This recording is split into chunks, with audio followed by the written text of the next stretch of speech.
Köhnə Instagram. Və yeni Instagramın fərqlərini sizinlə bu videoda bölüşəcəyik. 30 hashtag yazmaq vacibdir. Amma artıq hashtaglər öz aktuallığını itirir, ona görə də 3 hashtag kifayət edir. Post paylaşmaq saatı vacib idi. Amma artıq post paylaşmaq saatı elə də aktual deyil, onun yerinə paylaşım tezliyi daha da aktualdır. Follower sayı kimdə daha çox izləyici var idisə, onun kontenti daha çox görünürdü. Amma artıq elə deyil, nə qədər kontentin maraqlı olursa, izləyicilərin arasında o qədər çox tanınmış olursan. Sadəcə estetik səhifə vacib idi. Amma artıq estetik səhifə elə də vacib deyil, indi kontent strategiya ilə hazırlanmalıdır. Uzun caption yazmaq vacib idi, insanlar postun altına uzun mətnlər yazırdı. Amma yeni Instagramda artıq uzun captionlara ehtiyac yoxdur, onun yerinə qısa, konkret, açar sözlər kifayət edir.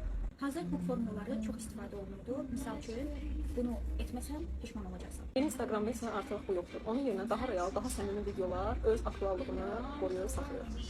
İnsanların postu seyv etməsi əsas göstəricilərdən biridir. Amma artıq yeni Instagramda postları dostlara göndərmək və seyv etmək daha aktualdır. Əgər bu tipli videoların çox gəlməni istəyirsənsə, bu videonu dostuna göndər və videomuzu seyv etməyi unutma. Sizinlə mən idim, Aytəkin Alpaslı.